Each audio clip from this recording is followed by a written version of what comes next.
It's a disco night in the city of Boston, the celebration of summer, Donna Summer roller disco, and in the studio, I've got Kinfolk, Donna Summer's nephew, Omega Red. How you doing, my man? What's up, Boston? Omega Red's in the building. Holla at your red Negro.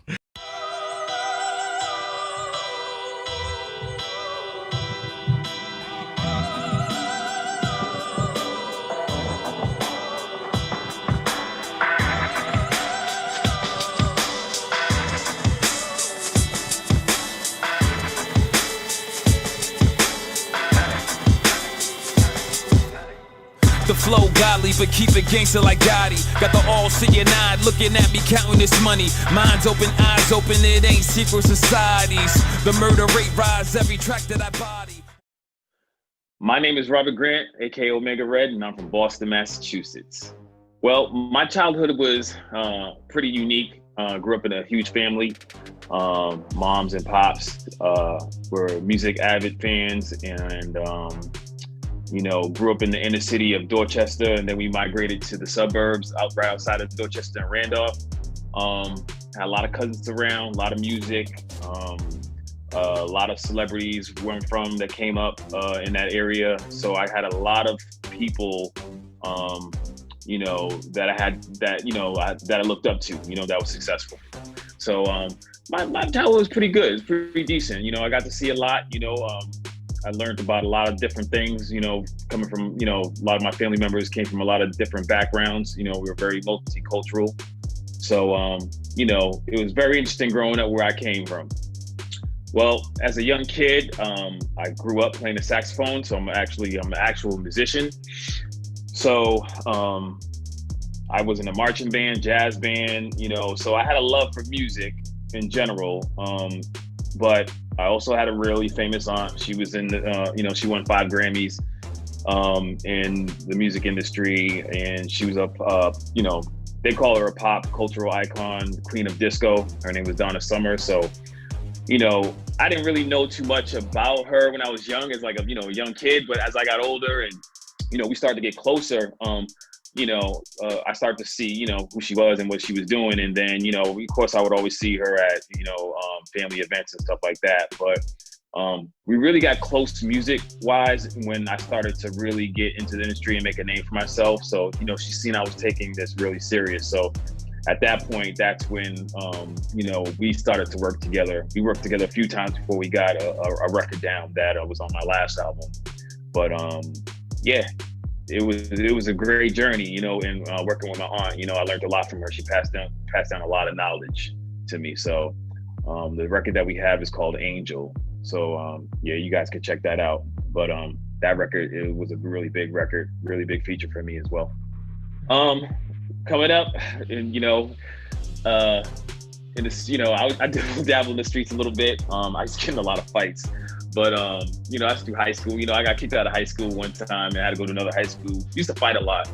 But, I went in the Air Force for about 4 years and I got out and, I still had the hustler mentality, the hustler mind. So that, unfortunately, that ended up putting me in a 3.5-year stint in jail. So I had to sit down for about 3.5 years.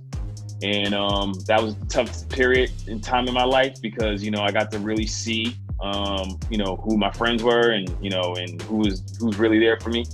And, but it also saved my life too, though. So it allowed me to kind of reflect on life and, change things for the better. So that's what happened. When I got out, I went full-fledged into the music industry and I didn't look back.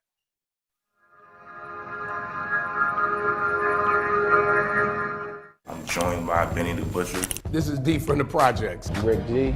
Dr. Kelly Bucci. Hey, what's up, Mr. D. Wilson? It's Michelle Biza. Anmi Star Muhammad. TJ Iceberg. This is how I came up. This is how I came up. And this is how I came up. How you doing? My name is Sam Hill, host of How I Came Up. Do you have a success story that you would like to share with the world? If so, please go to ScoBlueTV.com and submit that story. And just maybe we'll allow you to share that story with the rest of the world.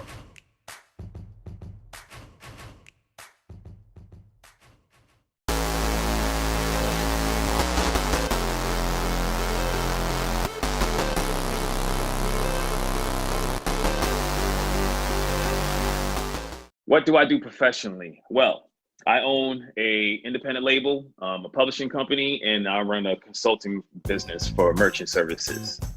I was in the music industry, and then I played a back seat a little bit for a little bit, and then I got into music publishing. So I did a lot of licensing and publishing, and through that's how I landed,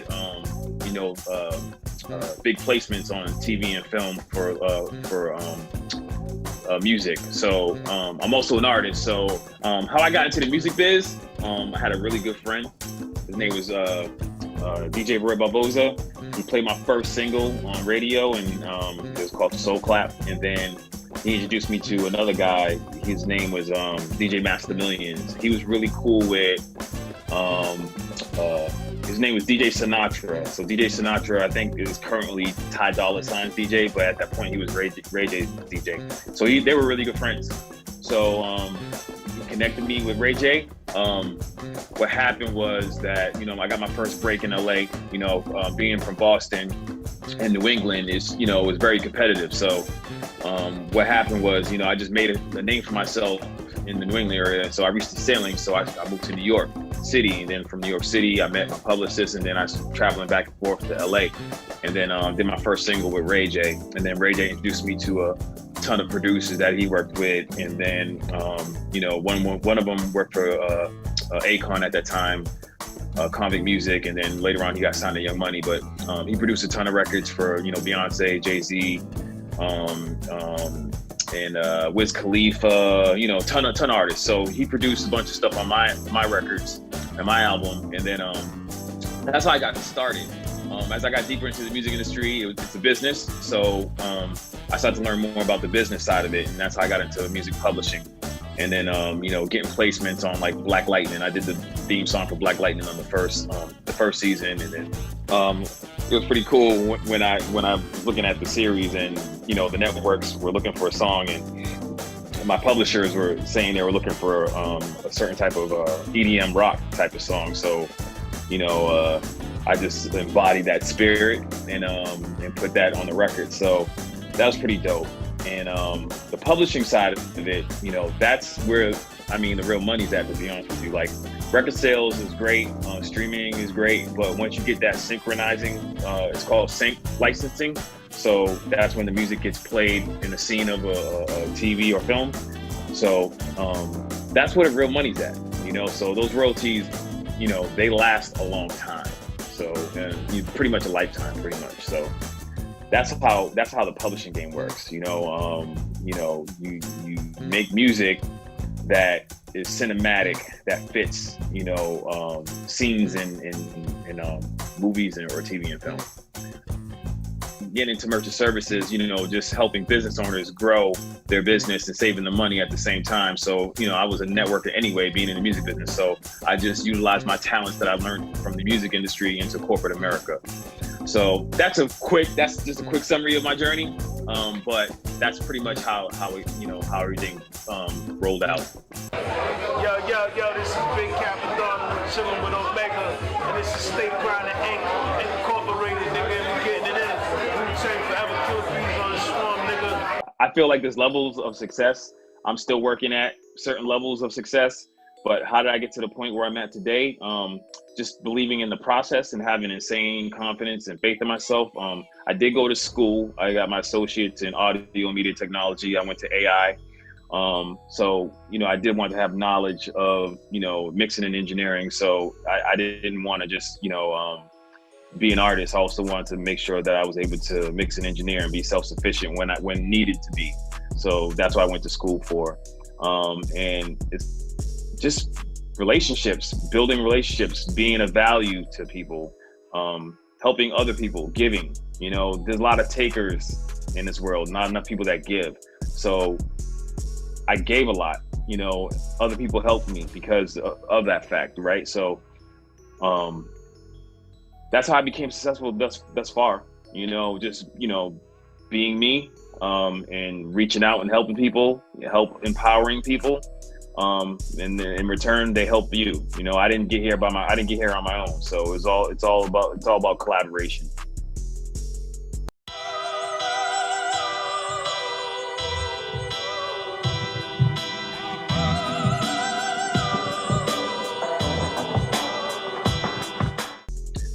Okay, so currently I just released a video. It's called Master. I shot it out here in Buffalo. This is where I'm living now. I've been out here for 10 years.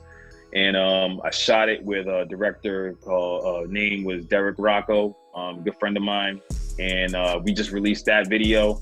And I'm currently working on my new album, The Red Tape Volume 4. I'm coming back from behind the scenes and pushing my agenda. I just started a clothing line called Stay Grindin Clothing. It's just not a clothing brand, it's a way of life.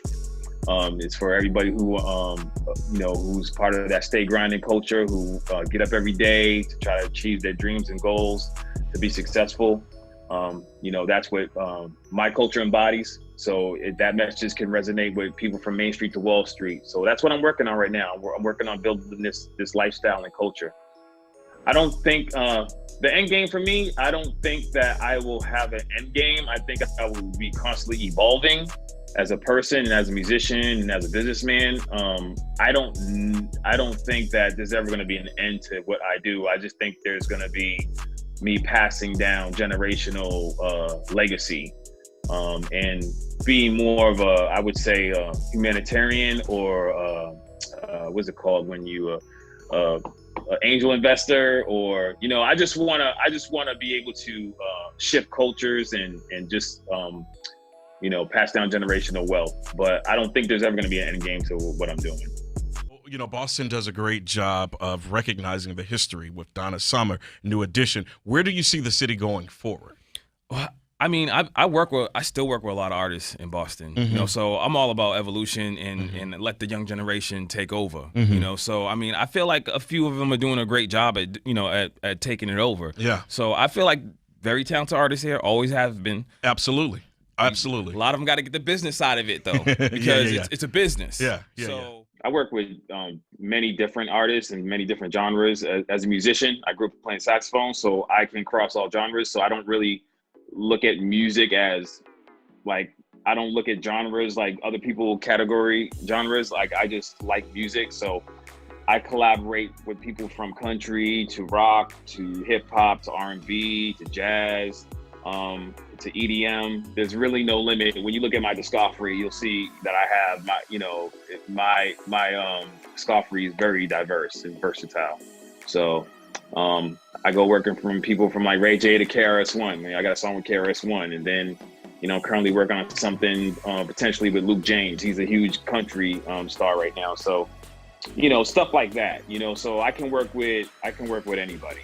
Any musician, any genre. I can cross any genres. And I didn't want to be pigeonholed either. That's a lot of, when I came up, I was doing a lot of underground hip hop, but I realized that a lot of artists where I was from, I think they had a ceiling because they just did one particular style of music, and I just grew up listening to everything. So, that allowed me to evolve as a musician. And I'm a constant learner of music too.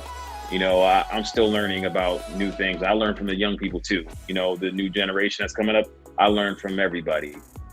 I don't have a sweet spot, but my love is just music. I just love music, period.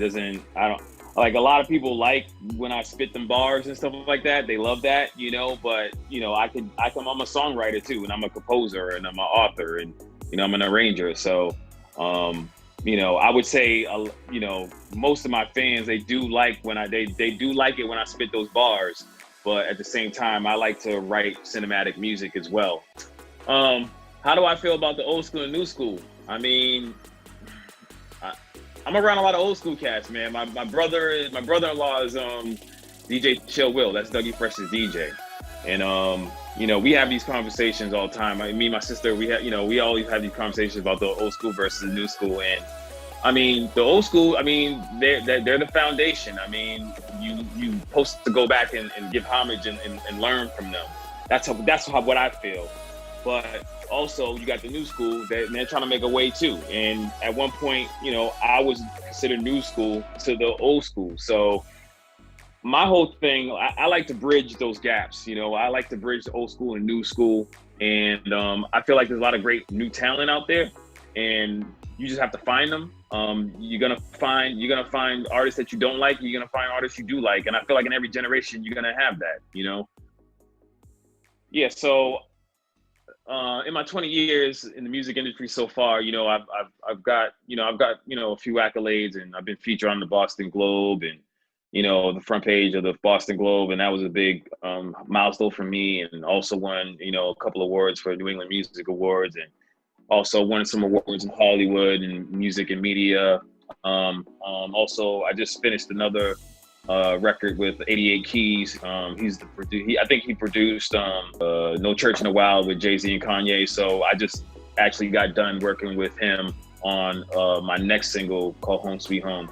So yeah, I mean, I've just been blessed to be able to work with like great artists and producers, and you know, that's it, man.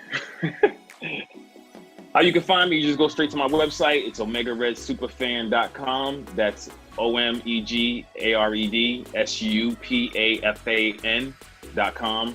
All my Twitter, all my handles, social media is Omega Red Superfan. That's how you can reach out to me on all social media platforms. Hit me up, I'll get right back at you. Y'all, this is Robert Grant, aka Omega Red, and you are watching How I Came Up.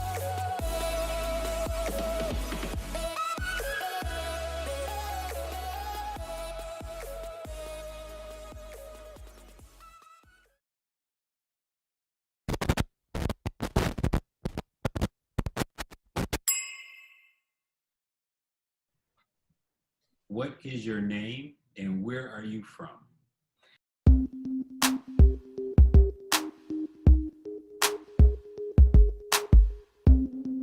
Hello, my name is Sam Hill. I'm the host of How I Came Up. How I Came Up is a platform for our entrepreneurs and professionals to share their successes and their struggles. And hopefully, they'll give us some tips to success. Now let's get to it. This is How I Came Up.